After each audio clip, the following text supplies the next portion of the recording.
walitabtaghu min fadlih wa la'allakum tashkurun.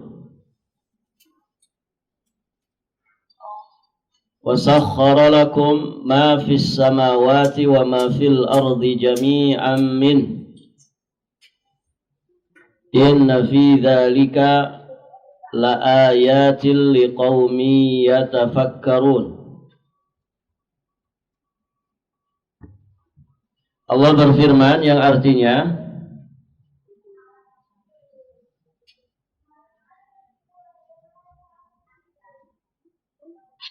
Allah lah yang menundukkan lautan untukmu supaya kapal-kapal dapat berlayar padanya dengan seizinnya, dan supaya kamu dapat mencari sebagian karunia-Nya. Dan mudah-mudahan kamu bersyukur. Dan Dia menundukkan untukmu apa yang ada di langit dan apa yang ada di bumi semuanya sebagai rahmat daripadanya. Inna fi dzalika, sesungguhnya pada yang demikian itu, la ayat, benar-benar terdapat tanda-tanda kekuasaan Allah, liqaumi yatafakkarun, bagi kaum yang berfikir. Baik ibu-ibu yang dirahmati Allah, kita akan keluarkan faidah-faidah dari ayat ke-12. Di dalam ayat ini ada kalimat sakhara, sakhara lakum.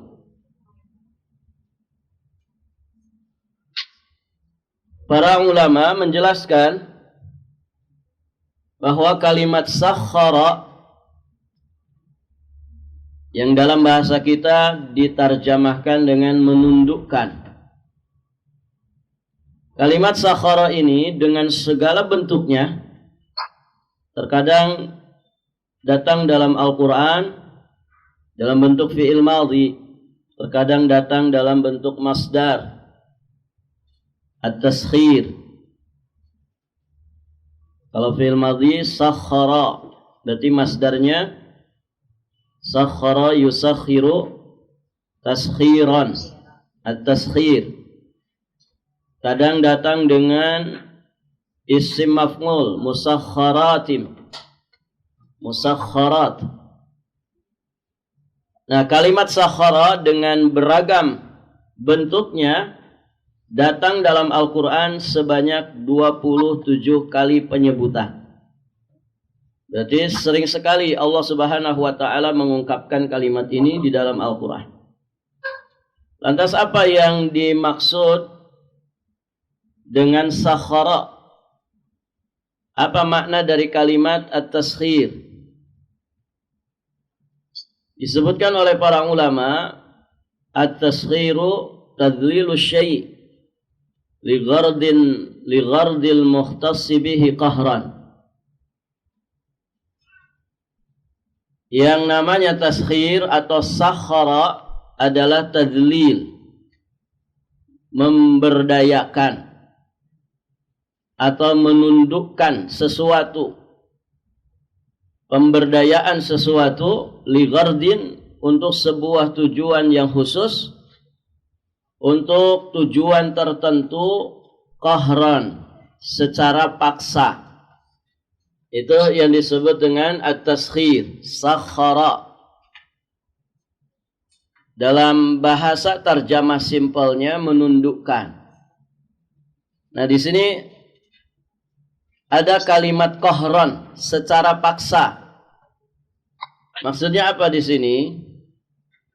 Dikatakan qahran secara paksa karena bagi sesuatu yang ditundukkan tersebut tidak ada pilihan kecuali mengikuti kehendak dan keinginan yang memberdayakannya. menunjukkan bahwasannya Allah Subhanahu wa taala Al-Qahhar. Allah Subhanahu wa taala itu maha kuasa, maha memaksa. Sehingga tidak ada satupun makhluk yang kemudian bisa berpaling dari ketetapan Allah, dari sunnatullah. Makanya di dalam Al-Quran, ibu-ibu yang dirahmati Allah, setiap kali disebutkan kata sakhara, hampir selalu dimaksudkan untuk menggambarkan bahwa segala ciptaan Allah di langit dan di bumi ditundukkan untuk mengikuti sistem sunnatullah yang telah Allah letakkan, yang telah Allah tetapkan. Artinya ini kesempurnaan, kekuasaan Allah Subhanahu wa taala. Sehingga semuanya yang memang Allah kehendaki untuk ditundukkan, ya mereka tunduk mengikuti sunnatullah, ketetapan Allah Subhanahu wa taala, dan tidak ada pilihan lain. Makanya semua yang ditundukkan Allah semuanya mengikuti ketetapan Allah Subhanahu wa taala. Nanti di faedah berikutnya akan kita sampaikan. Baik, ibu-ibu yang dirahmati Allah. Kerapian, keseimbangan, keteraturan alam semesta yang sedemikian mengagumkannya ini sejatinya menunjukkan kepada kita semua bahwa segala sesuatu di alam semesta ini telah Allah Subhanahu wa taala tundukkan. Ya, matahari sama bulan itu datang silih berganti, tidak saling iri. Ya. Tidak saling iri. Saya kali-kali duluan muncul, enggak begitu. Semua tertata rapi sesuai dengan sunnatullah yang diberlakukan atas mereka. Demikian benda-benda angkasa, ya, dan apapun yang telah Allah Subhanahu wa taala tundukkan di alam semesta ini, semua begitu rapih teratur. Dan sekali lagi ini menunjukkan bahwasannya mereka ini makhluk-makhluk yang telah ditundukkan oleh Allah Subhanahu wa taala. Baik, ibu-ibu yang dirahmati Allah, maka segala sesuatunya menjadi rapi, seimbang, teratur, tidak semerawut. Di surat Al-Muluk ayat yang ketiga, Allah Subhanahu wa taala berfirman, "Alladzi khalaqa sab'a samawatin tibaqa, ma tara fi khalqir rahmani min tafawut, farji'il basara hal tara min futur." Allah lah yang telah menciptakan 7 langit berlapis-lapis. Kamu sekali-kali, kata Allah, tidak melihat pada ciptaan Rabb yang maha pemurah sesuatu yang tidak seimbang, sesuatu yang tidak rapi, tidak teratur. Enggak pernah kita melihat itu. Farji'il basar, maka lihatlah berulang-ulang. Adakah kamu lihat sesuatu yang tidak seimbang? Walhamdulillah, ya, alam semesta ini semuanya ditundukkan oleh Allah mengikuti ketetapan Allah. Kapan ibu? Ketika alam semesta dirasa tidak lagi seimbang, tidak lagi rapi, tidak lagi teratur. Kapan, Bu? Kapan? Ya, yang sekarang saja. Jangan nunggu kiamat. Kapan nih alam semesta ini kok nampaknya jadi tidak seimbang? Karena dirusak oleh manusia. Zahar al-fasad fil barri wal bahri bima kasabat aydin nas. Telah nampak kerusakan di daratan dan juga di lautan oleh sebab ulah tangan manusia, karena dosa-dosanya manusia. Jadi alam semesta ini enggak seimbang. Akhirnya dirusak oleh manusia, lautnya dirusak oleh manusia. Barakallahu fikum. Sungai-sungainya dirusak oleh manusia. Semua gunung-gunungnya dirusak oleh manusia, hutan-hutannya dirusak oleh keserakahan manusia. Barakallahu fikum. Saya pernah jalan di satu sungai itu jernih banget Ibu, kemarin di Sulawesi itu. Kita kukut cuprakan, apa namanya? Ya pokoknya jalan di sungai itulah saking bersihnya. Airnya dingin. Terus cerita teman-teman di sana, Ustadz dulu di sini ikan tuh gede-gede, ya. Sudah gede kelihatan lagi, gampang ditangkap. Sekarang itu sudah nggak ada. Ya. Sekarang ikannya sudah nggak ada. Pada kemana? Dirusak oleh manusia, disetrumin, diobat, akhirnya punah. Dulu nyari ikan nila, ikan mujair, itu tinggal ke belakang rumah ke sungai, nangkap begitu mudah. Sekarang sudah hilang, begitu. Tapi alhamdulillah antum di sini masih ada sungai seperti ini. Di Balikpapan nggak ada sungai begini, ya kan? Ada sungai ampal kayak Tahiti, gitu kan? Barakallahu fikum. Ya, ibu yang dirahmati Allah. Jadi memang yang merusak adalah manusia. Dirusak oleh manusia. Ya kita bisa melihatlah gitu ya. Kondisi kalau ibu misalkan orang kampung, kondisi kampung saat ibu masih kecil dengan kondisi kampung sekarang ini beda Bu? Beda sekali. Dulu di Jakarta mungkin masih ada sungai bersih gitu ya. Sekarang susah cari sungai bersih di sana. Taib. Bagaimana lagi di kampung-kampungnya, begitu kan? Alam yang masih asri, ya, pemandangan yang menakjubkan itu masih mudah didapat. Ya, gara-gara keserakahan manusia semuanya jadi semeraut, semuanya jadi rusak. Taib, ibu-ibu yang dirahmati Allah.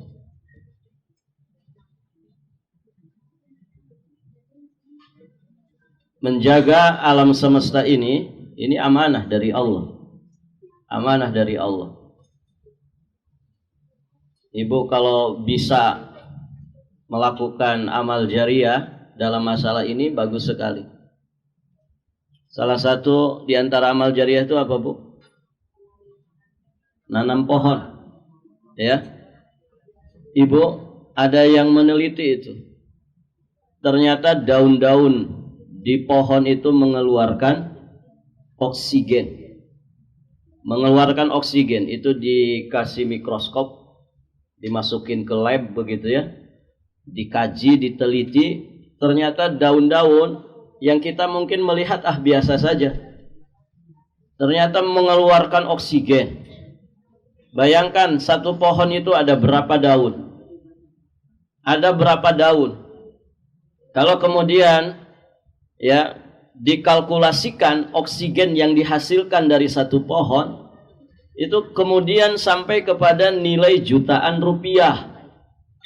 Oksigen itu kalau ditampung di satu tabung oksigen, dijual di rumah sakit, itu harganya bisa sampai jutaan rupiah. Masya Allah. Bagaimana kalau ibu itu punya lebih dari satu pohon, ditanam? Masya Allah. Ada sekian banyak pahala jariah di situ. Ya, ibu yang dirahmati Allah.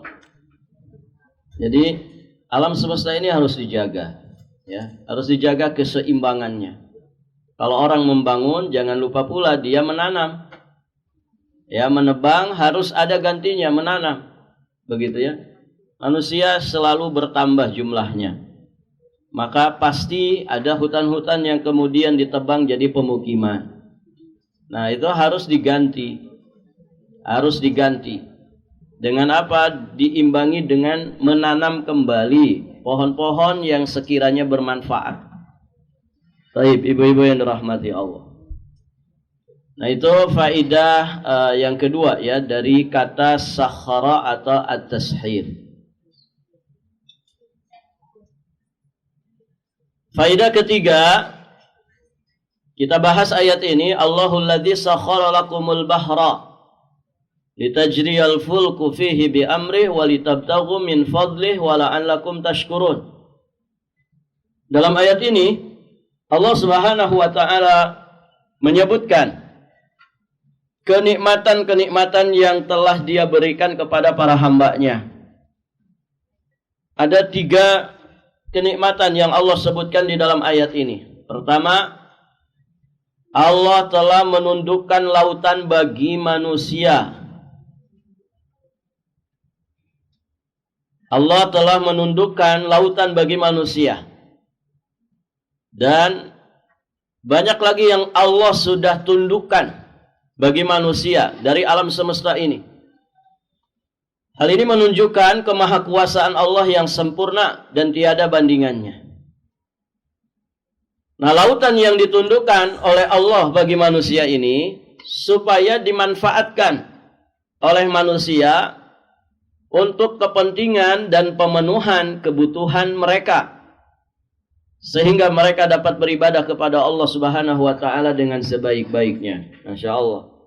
Ada berapa manfaat dan maslahat dari yang namanya lautan? Oh, enggak kehitung, Ibu.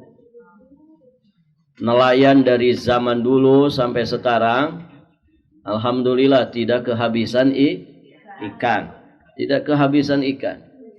Apalagi Indonesia, ya, yang wilayah lautannya lebih luas daripada wilayah daratannya. Bahkan secara umum bumi kita ini antara lautan dengan daratan lebih luas mana? Lebih luas lautan. Masya Allah. Terlalu besar, terlalu banyak dan berlimpah manfaat dan maslahat yang didapatkan manusia melalui fasilitas laut ini. Semuanya sudah Allah tundukkan untuk manusia. Makanya disyukuri, ya, jangan dikufuri, jangan dirusak itu laut. Baik. Di surat yang lain, surat An-Nahl ayat 14, Allah Subhanahu wa taala menyebutkan bagaimana laut itu memberikan manfaat bagi manusia. Wa huwa alladzi sakharal bahra litakulu minhu lahman tariyya wa tastakhriju minhu hilyatan talbasunaha wa taral fulka mawakhira fihi wa litabtaghu min fadlih wa la'allakum tashkurun. Dan dialah Allah yang menundukkan lautan untukmu. Apa di antara manfaat yang bisa dirasakan manusia dari ditundukkannya lautan? Agar kamu dapat memakan daripadanya daging yang segar. Daging apa yang segar ini? Daging ikan. Ya, sebagian penangkap ikan di laut, Ibu, itu nangkap ikan, kemudian ikannya langsung dimakan. Ya, ikannya langsung dimakan mentah-mentah. Ya, Masya Allah, saking segernya. Ya, kalau yang di pasar gimana, Bu? Mungkin sudah berapa hari ya, sudah di es. Tapi yang baru dari laut itu Masya Allah segar sekali. Ya, Ibu yang dirahmati Allah. Di sini ada yang jual ikan segar, Bu?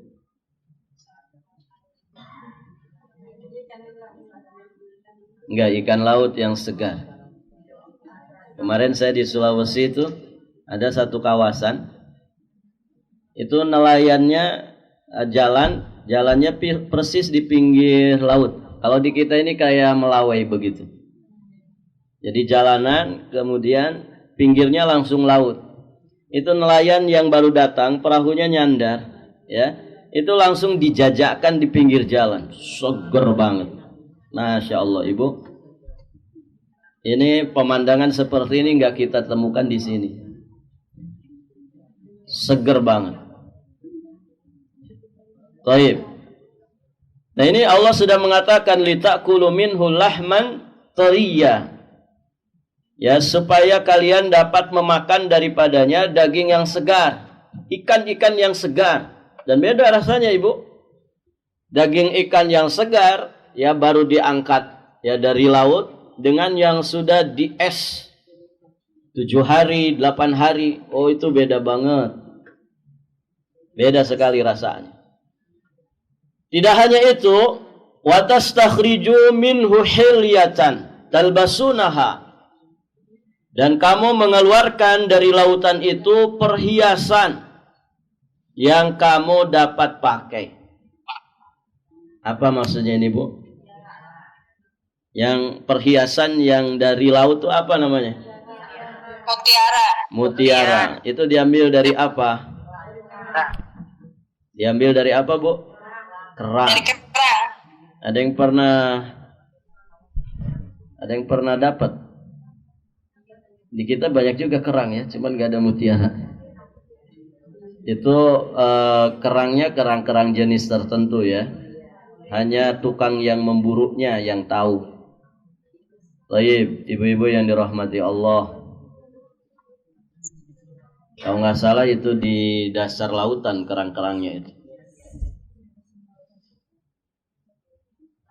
Belum pernah lihat wujudnya, tapi di YouTube ada. Baik, ibu-ibu yang dirahmati Allah.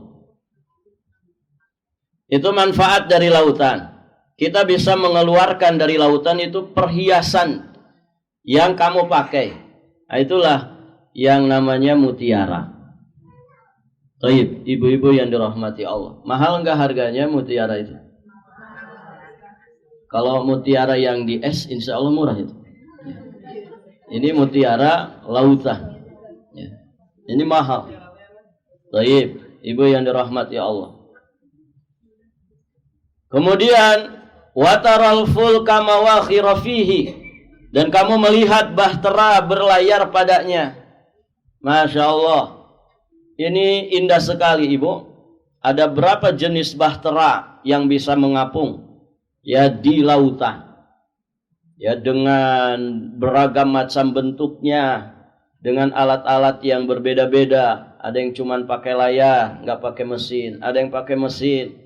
Di kita saja bisa dilihat ya. Ada klotok, ada apalagi, Bu? Speed, gitu ya. Ada ferry. Masya Allah. Ibu yang dirahmati Allah. Ini semua menakjubkan. Kadang kita nggak habis pikir, ibu ya. Itu kapal feri yang sedemikian besarnya.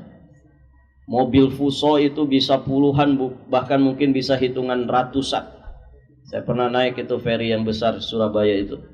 Itu 5 tingkat, ibu, dek parkirnya itu. Yang paling bawah itu ya mobil-mobil Fuso bermuatan, berbobot ya, sangat berat sekali.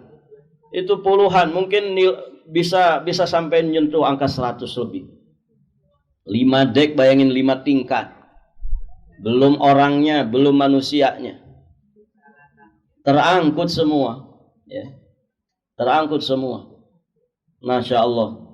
Ibu-ibu yang dirahmati Allah, ini sesuatu yang menakjubkan. Betapa maha kuasanya Allah. Lautan ditundukkan untuk manusia. Bisa memindahkan mereka dari satu tempat ke tempat yang lain. Bisa melancarkan urusan dunia mereka, juga bisa membantu urusan agama mereka.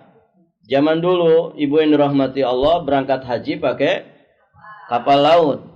Ada yang ngalamin, ibu? Hajinya pakai kapal laut? Nenek-neneknya. Oh, nenek-nenek dari ibu-ibu di sini mungkin ya ngalamin. Ya, sekarang juga sudah nenek-nenek gitu ya. Baik, ibu yang dirahmati Allah. Banyak sekali manfaat dari lautan ini. Maslahat dari lautan ini. Makanya kata Allah, walitabtaghu min fadlih, supaya kamu mencari keuntungan dari karunia Allah Subhanahu wa taala yang Allah titipkan di lautan. Wala'allakum tashkurun, dan supaya kamu itu bersyukur. Jadi semua kemanfaatan dan kemaslahatan yang Allah berikan kepada manusia melalui fasilitas laut itu harus dimanfaatkan oleh manusia untuk bersyukur kepada Allah Subhanahu wa taala. Berapa banyak manusia yang cari nafkah di lautan? Ya kan, ibu? Masya Allah. Sehingga mereka bisa menghidupi anak istrinya. Mereka bahkan mendapatkan kekayaan yang begitu berlimpah. Bisa untuk 7 turunan. Ya, dari turunannya. Dari hasil laut. Orang yang nambang minyak bumi, gas, itu juga ada yang di tengah laut, di lepas pantai. Terlalu banyak. Ya, manfaat dan maslahat yang bisa dirasakan. Kemudian nikmat Allah yang kedua di dalam ayat ini menjadikan laut sebagai sarana transportasi bagi manusia. Sehingga dengan mudah mereka dapat berpindah dari satu pulau ke pulau lainnya, bahkan dari satu benua ke benua yang lainnya. Allah telah memberikan kemudahan bagi kapal-kapal untuk mengambang di atasnya dengan beban yang sangat berat yang dibawanya, dan Allah mudahkan pula ya kapal-kapal ini untuk membelah ombak, gelombang lautan dengan ujung depannya. Ibu yang dirahmati Allah, ayat-ayat tentang masalah ini sangat banyak sekali. Nah, ibu baca sendiri semuanya. Surat Al-Baqarah, Ibrahim, An-Nahl, Al-Isra, Rum, Luqman, Yasin menunjukkan ya kasih sayang Allah kepada manusia, sampai kemudian diulang-ulang oleh Allah Subhanahu wa taala dalam banyak ayat. Allah mengingatkan manusia tentang nikmat lautan yang sudah ditundukkan oleh Allah ini, yang sering tidak disyukuri oleh manusia, malah dirusak oleh manusia. Nah, itulah ya rakusnya manusia. Baik, ibu-ibu yang dirahmati Allah.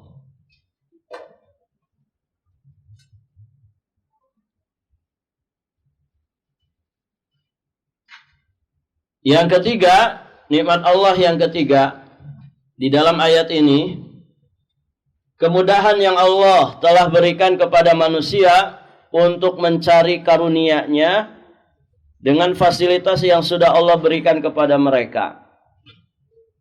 Laut yang sudah ditundukkan dengan seabrek manfaat dan maslahatnya bagi manusia, ini semuanya adalah fasilitas bagi manusia. Untuk apa? Untuk disyukuri. Ya, wala'allakum tashkurun. Diambil manfaat dan maslahatnya, dimanfaatkan ya semua sarana yang Allah berikan kepada manusia melalui laut ini.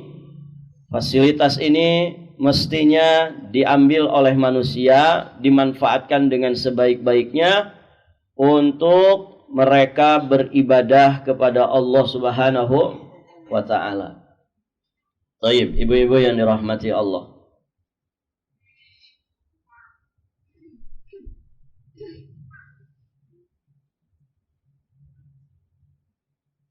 Yang pertama bikin kapal laut siapa, Bu? Nabi Nuh alaihi salam. Jadi kalau kita bicara laut dengan bahtera-bahtera yang ada di atasnya, ya kita akan teringat ya dengan sejarahnya Nabi Nuh alaihi salam, ya yang membuat bahtera, pertama kali membuat bahtera. Barakallahu fikum. Baik, ibu-ibu yang dirahmati Allah.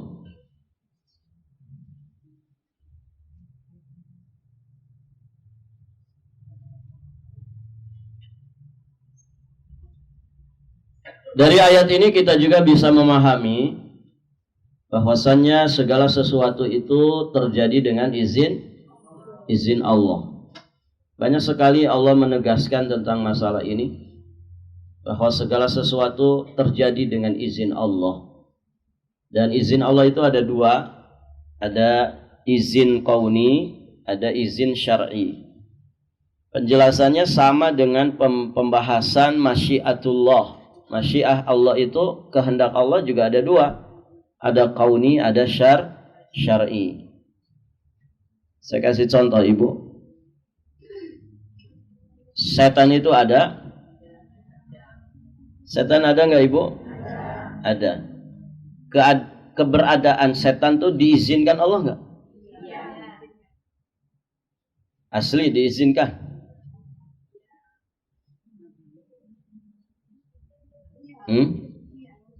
Iya, Ustaz. Secara apa?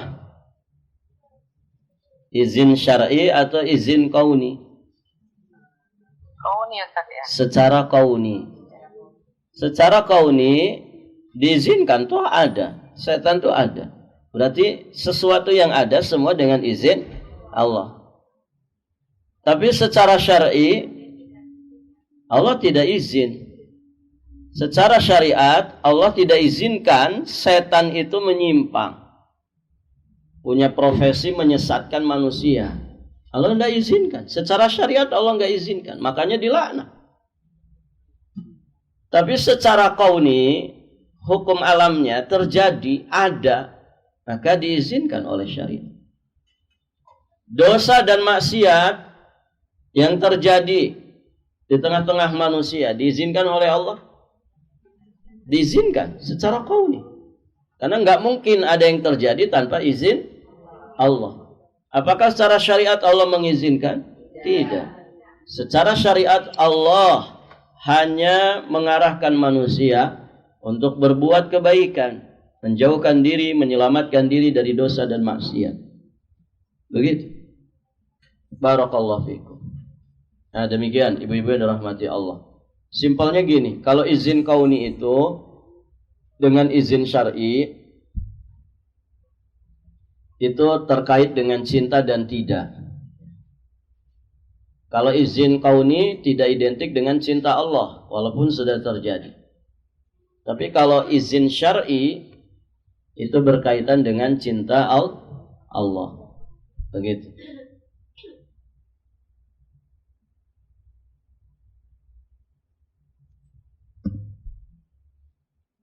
Kafirnya Fir'aun diizinkan Allah? Diizinkan secara kauni, toh terjadi.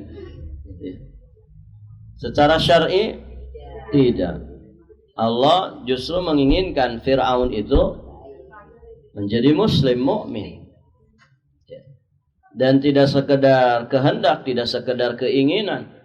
Allah utus Nabi Musa untuk mendakwahinya. Allah utus Nabi Harun.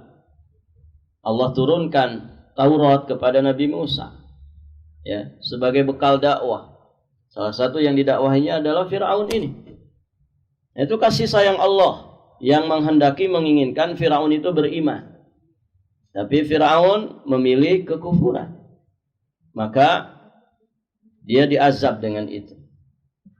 Artinya ketika Allah mengazabnya bukanlah karena kezaliman Allah Subhanahu wa ta'ala. Taib, ibu-ibu yang dirahmati Allah.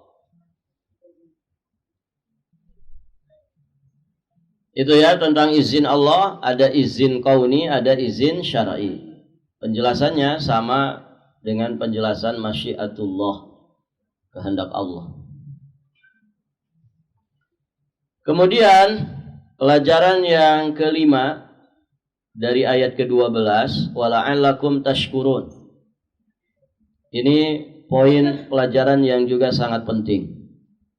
Bahwa semua nikmat tersebut yang Allah sebutkan di ayat 12, Allah berikan kepada manusia supaya mereka itu bersyukur kepadanya dengan menggunakan semua nikmat itu untuk perkara-perkara yang diridhoi Allah. Kalau kita dikasih fasilitas kemudahan berupa laut yang di situ kita cari nafkah, cari penghidupan, maka syukuri itu. Dengan cara apa? Gunakan hasil dari laut itu untuk perkara-perkara yang diridhoi Allah Subhanahu wa ta'ala, untuk nafkahi istri, memenuhi kebutuhan anak-anak, ya, untuk beramal jariah, bersedekah jariah. Karena Masya Allah, ya, orang bisa mendapatkan limpahan kekayaan, ya, ketika dia menggunakan fasilitas laut yang sudah Allah Subhanahu wa ta'ala tundukkan kepada manusia. Gitu ya. Jangan justru laut dipakai untuk maksiat. Emang ada orang maksiat di laut? Ada, Bu? Ada orang maksiat di laut? Kayak gimana maksiat?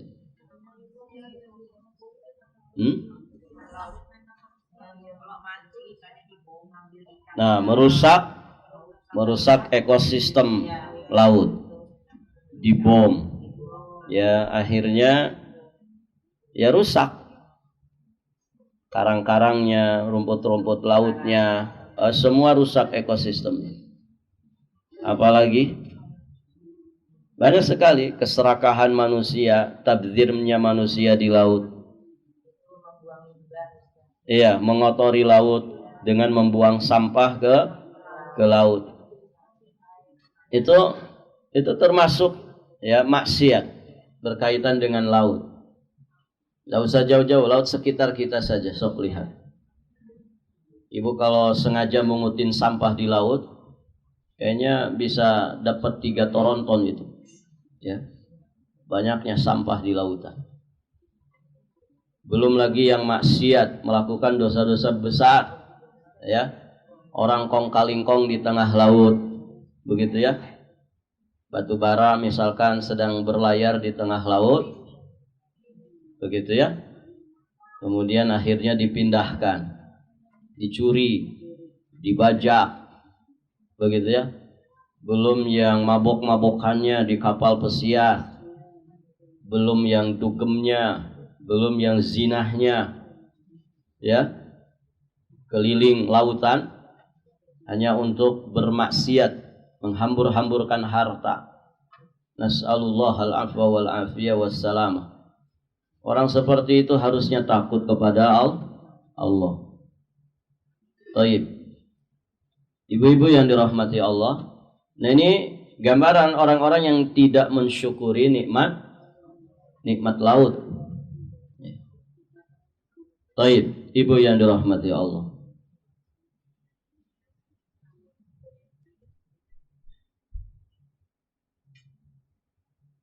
Renang di laut, buka aurat, maksiat kan ibu? Maksiat. Semoga di Balikpapan tidak ada. Banyakkah ibu?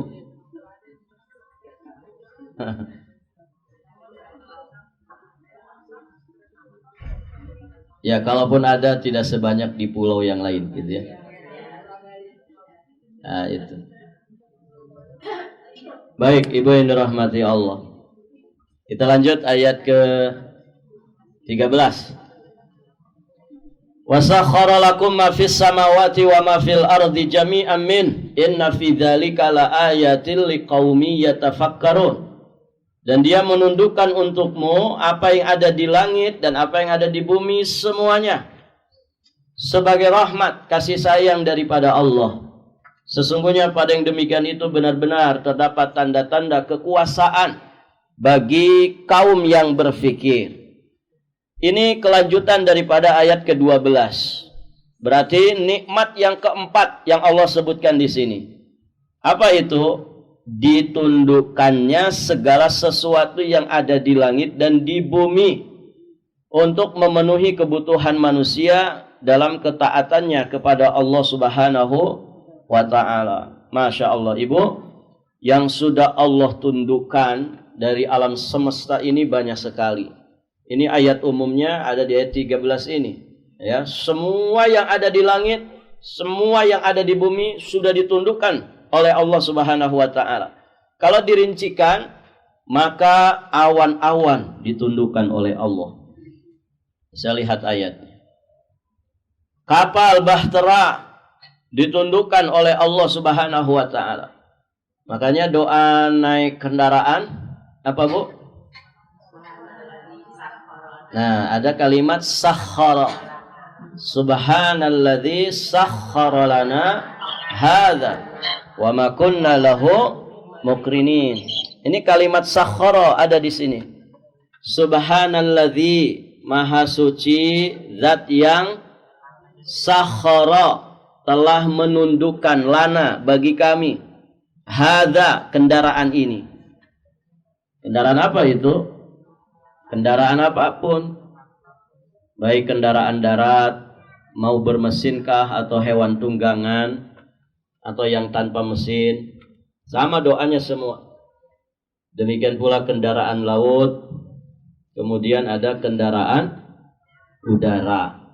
Ya, semua doanya sama. Subhanalladzi sakhkhara lana hadza wa ma kunna lahu muqrinin.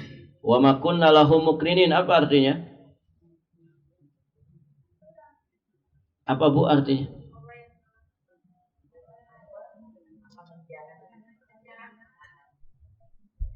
Wa ma kunna lahu muqrinin. Siapa yang tahu? Sering baca doa ini kan Ibu? Terjemahannya hafal enggak? Pokoknya begitu doanya Ustaz. Loh, maksudnya apa ini doa ini? Disinilah. Apa Bu? Subhana, maha suci, alladzi, zat yang telah sakhara, menundukkan lana bagi kami hadza, kendaraan ini. Wa ma kunna, dan tidaklah kami lahu muqrinin, tidaklah kami sebelumnya dapat menguasainya.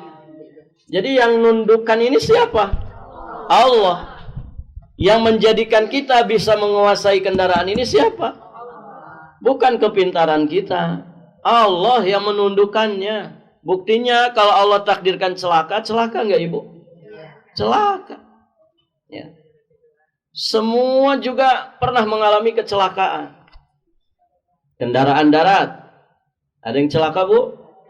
Banyak. Padahal mungkin yang jadi drivernya, driver kahot kata orang. Jam terbangnya sudah terlalu banyak. Puluhan tahun dia jadi supir. Tetap saja tabrakan. Gitu kan? Kendaraan laut ada? Banyak. Kendaraan udara ada. Barakallahu fikum. Jadi kita menyampaikan kepada Allah bahwasannya kita tidak punya kekuasaan sedikit pun dalam menundukkan kendaraan ini. Maka kita sampaikan maha suci Rabb, maha suci zat yang telah menundukkan bagi kami kendaraan ini, padahal kami sebelumnya tidak mampu menguasainya. Wa ma kunna lahu muqrinin wa inna ila rabbina lamunqalibun. Dan sesungguhnya kami akan dikembalikan kepada Rabbina. Sesungguhnya kami akan kembali kepada Rabb kami. Nah itu ibu-ibu yang dirahmati Allah. Ya. Jadi semua itu Allah Subhanahu wa ta'ala yang menundukkan. Baik. Kemudian apalagi yang sudah ditundukkan Allah? Sungai-sungai. Allah juga sudah menundukkan malam dan siang, silih berganti tanpa saling iri, gitu ya. Semuanya ditundukkan oleh Allah. Ikan-ikan di lautan ditundukkan oleh Allah, lautannya itu sendiri. Burung-burung yang ada di sekitar kita sudah ditundukkan oleh Allah. Demikian pula gunung-gunung, binatang ternak, matahari dan bulan, ya semuanya ditundukkan oleh Allah Subhanahu wa ta'ala untuk memenuhi kepentingan dan kebutuhan manusia. Sok Ibu, ya poin-poin yang telah Allah tundukkan di sini dibutuhkan enggak sama manusia? Semuanya butuh, semuanya dibutuhkan oleh manusia. Dan semuanya sudah ditundukkan oleh Allah Subhanahu wa ta'ala. Ya. Binatang ternak itu disembelih, enggak pernah protes dia Ibu. Ya. Coba kalau manusia disembelih manusia, bisa protes enggak? Protes. Ya. Ibu hari-hari makan ikan. Ada orang Bugis di sini? Ada Bu? Ya. Kalau makan tidak pakai ikan bukan makan namanya. Begitu kan? Masya Allah. Kemarin saya di Sulawesi tiap hari makan ikan Ibu. Tapi alhamdulillah tidak bosan karena ikannya seger-seger. Begitu. Semuanya ini anugerah dari Allah. Ya. Makanya kita sampaikan di sini, tentunya ini adalah nikmat dan anugerah yang sangat besar bagi manusia. Kenapa? Karena berlimpahnya manfaat, maslahat dari segala apa yang ada di langit dan di bumi. Malu rasanya ibu kalau tidak pandai bersyukur. Ya, semuanya sudah difasilitasi oleh Allah. Kita bisa duduk di sini belajar, itu kan fasilitas siapa, Bu? Allah. Fasilitas Allah. Yang kita pakai ini semuanya fasilitas Allah. Dari seujung rambut sampai seujung kaki. Ya, kita nafas, fasilitas oksigen itu dari Allah. Gitu ya. Apa yang ada di sekitar kita semuanya adalah fasilitas dari Allah Subhanahu wa taala. Allah hanya minta kita untuk tunduk patuh kepadanya, jangan durhaka. Itu ibu-ibu yang dirahmati Allah. Terakhir, faedah terakhir dari ayat ke-13, penjelasan tentang illah. Illat, bukan ilah, beda ya. Ini lamnya double, bertasydid. Illah, illatun. Penjelasan tentang illah atau alasan dan hikmah dari pemberian semua nikmat ini adalah liqaumi yatafakkarun, supaya manusia itu mau berpikir, supaya manusia mau berpikir. Semua fasilitas yang telah Allah tundukkan di bumi dan juga di langit, itu hikmahnya supaya manusia itu mau berpikir. Mau berpikir. Ibu bisa lihat di surat Luqman ayat yang ke-8. Surat Rum. Surat Ar-Rum, surat berapa? 30 ya, sebelum Luqman. Ayat yang ke-8. Allah Subhanahu wa taala berfirman, "Awalam yatafakkaru fi anfusihim." Dan mengapa mereka tidak memikirkan tentang kejadian diri mereka? Pernahkah kita berpikir tentang diri kita sendiri? Oh, tiba-tiba ada di bumi ini. Tiba-tiba ada di dunia ini, siapa saya, harus bagaimana saya, kemana saya akan pergi, mau ngapain saya di dunia ini. Coba tafakuri itu. Dan Allah menyuruh kita tafakur seperti itu. Awalam yatafakkaru fi anfusihim. Dan mengapa mereka tidak memikirkan tentang kejadian diri mereka. Ma khalaqallahu samawati wal arda wa ma bainahuma illa bil haqq. Allah tidak menjadikan langit dan bumi dan apa yang ada di antara keduanya melainkan dengan tujuan yang hak, tujuan yang benar. Artinya Allah nggak main-main. Allah beneran, sungguhan, tidak main-main. Apa yang Allah ciptakan di langit, di bumi, dan apa yang ada di antara keduanya, dan apa yang ada di dalam keduanya, semua itu untuk tujuan yang hak. Dan untuk waktu yang telah Allah tentukan. Artinya dunia ini nanti akan sirna. Kullu man 'alaiha fan. Wa inna katsiran minan nas biliqa'i rabbihim lakafirun.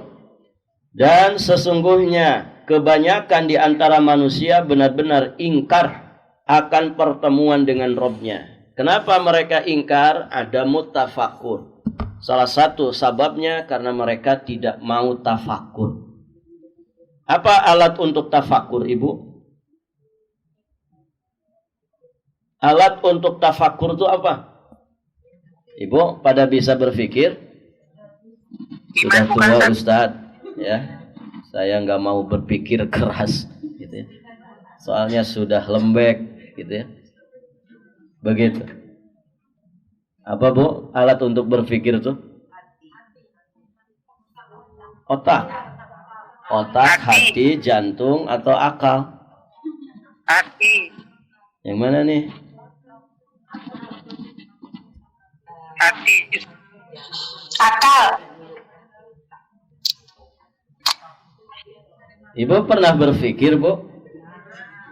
Nah, kalau ibu berpikir pakai apa? Akal. Pernah nggak lihat orang gila berpikir? Pikir gitu, aduh nafkah hari ini gimana? Gitu ya. Orang gila, kenapa kamu kok termenung begitu? Saya lagi berpikir, gitu ya. Kira-kira saya di akhirat selamat apa tidak? Saya lagi berpikir, ini istri anak-anak bisa dinafkahi atau tidak? Kalau ada orang gila begitu gimana, Bu? Oh, berarti Anda nggak gila.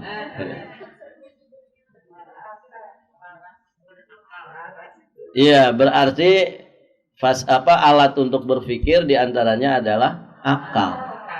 Otak itu pembantunya, ya, akal. Makanya orang hilang akal, maka dia bebas dari taklif. Tidak bisa lagi berpikir. Majnun, ya, junun, hilangnya akal. Tidak bisa diajak berpikir. Sok ajak berpikir ibu, orang gila, ya. Bisa, Bu? Tidak bisa. Ya, yang bisa berpikir itu orang yang waras, yang masih ada akalnya. Begitu kan? Maka Allah mengajak ulul albab, orang-orang yang memiliki akal pikiran untuk berpikir.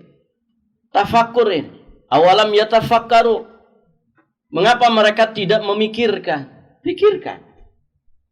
Maka ibu-ibu yang dirahmati Allah, apa yang sudah Allah tundukkan ini, segala sesuatu yang ada di langit, di bumi, yang telah Allah tundukkan, itu hikmahnya supaya manusia mau berpikir, sehingga mereka dapat menggunakan akalnya yang lurus, sebagaimana fitrahnya yang lurus. Selanjutnya akan menghasilkan keimanan, ya kan? Tidak berhenti di situ, selanjutnya akan membuahkan dorongan untuk beramal kebaikan. Barakallahu fikum. Makanya di antara maqasid asy-syariah, maksud daripada penetapan syariat, syariat ini ditetapkan oleh Allah, diberlakukan, salah satu tujuan besarnya adalah menjaga akal-akal manusia, supaya tetap lurus akal manusia ini. Karena syariat Allah itu tidak pernah bertentangan dengan akal yang sahih, dengan akal yang sehat, dengan akal yang sharih, dengan akal yang sesuai dengan fitrahnya. Ada pembahasannya dan sudah pernah kita singgung di pembahasan akidah salaf, ya kan? Nah, itu ibu-ibu yang dirahmati Allah, berpikir. Dan masya Allah, ibu, orang dengan tafakur ini bisa mendapatkan banyak kemaslahatan, gitu ya. Ada apel digigit sedikit, gitu ya, ditafakuri, masya Allah, jadi merek yang sangat terkenal itu, gitu ya. Lagi bekerja, ya, makan apel, baru satu gigit tersimpan itu di depan tempat kerjanya. Dia jadi manfaat itu. Begitu, ibu yang dirahmati Allah. Jadi ahlu tafakur itu masya Allah akan menghasilkan banyak keajaiban, sesuatu yang mengagumkan, baik terkait dengan kemaslahatan dunia, lebih-lebih terkait dengan kemaslahatan agama dan akhirat. Dan itu modal dasar untuk orang itu beragama. Dia punya akal pikiran. Ibu belajar butuh pikiran nggak, Bu? Untuk memahami, kan begitu kan? Untuk fokus mendengarkan dengan hati, kan butuh berpikir, ya kan? Kadang disuruh ngafal sama ustadznya, gitu. Ya tidak, Ibu? Kadang juga ada ujian dadakan, gitu. Nah itu, barakallahu fikum. Hikmah yang lainnya apa? Dari semua yang ditundukkan oleh Allah Subhanahu wa taala di sini, Hikmah lainnya banyak sekali. Ya.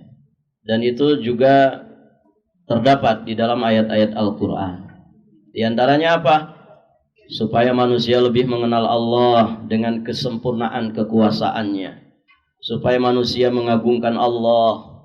Supaya manusia semakin beriman kepadanya. Supaya manusia menghasilkan keyakinan bahwa penciptaan alam semesta ini adalah hak dan tidak sia-sia, juga bukan main-main. Ma khalaqta hadza batila. Ma khalaqta hadza batila. Itu buat siapa itu? Ma khalaqta hadza batila. Kalimatnya siapa? Kalimatnya ulul albab. Ya kan? Kalimatnya ulul albab. Ulul albab itu orang-orang yang menggunakan akal pikirannya yang sehat. Menghasilkan satu kesimpulan bahwa alam semesta ini yang sedemikian mengagumkannya, menakjubkannya, yang sangat teliti dan rumit sekali, ini enggak sia-sia. Ma khalaqta hadza batila. Tidaklah engkau ciptakan ini sia-sia belaka begitu saja. Allah enggak main-main. Baik, yang suka main-main itu siapa, Bu? Manusia yang gampang bete, ya. Kemudian hikmah lainnya supaya manusia menjaga dan memelihara alam semesta demi kemaslahatan dan kemakmuran manusia. Sok ibu ambil jatah sekecil apapun yang Allah mudahkan untuk kita, ya. Ambil jatah bagaimana kita memelihara lingkungan alam semesta ini. Begitu ya. Masya Allah ibu. Banyak orang tua ketika punya anak menginginkan anaknya jadi apa, Bu? Jadi orang yang sukses, tidak susah payah. Begitu kan? Kamu kerja di kantoran, berdasi, berjas, perlente. Begitu kan? Gajinya gede, ya, istrinya cantik, gitu ya. Anaknya banyak, rumahnya mewah dan megah. Begitu kan, Ibu?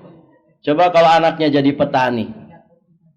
Ngapain nak jadi petani? Cukup ibu bapak yang susah jadi petani. Belum tahu ya, petani juga ibu kalau sukses kan jadi miliarder dia. Ada ikhwan kita, orang Pertamina sini, pernah ditugaskan ke Britoni, ke Inggris. Training atau apa gitu, berapa orang.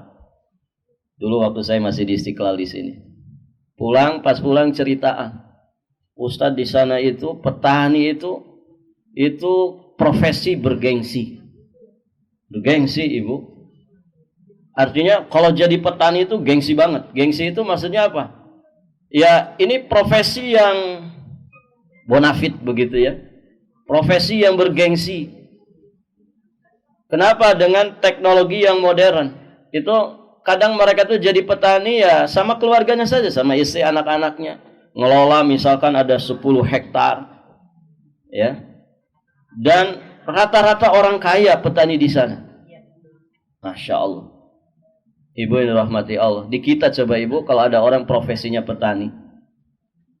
Dipandang sebelah mata. Kadang nggak dipandang sama sekali.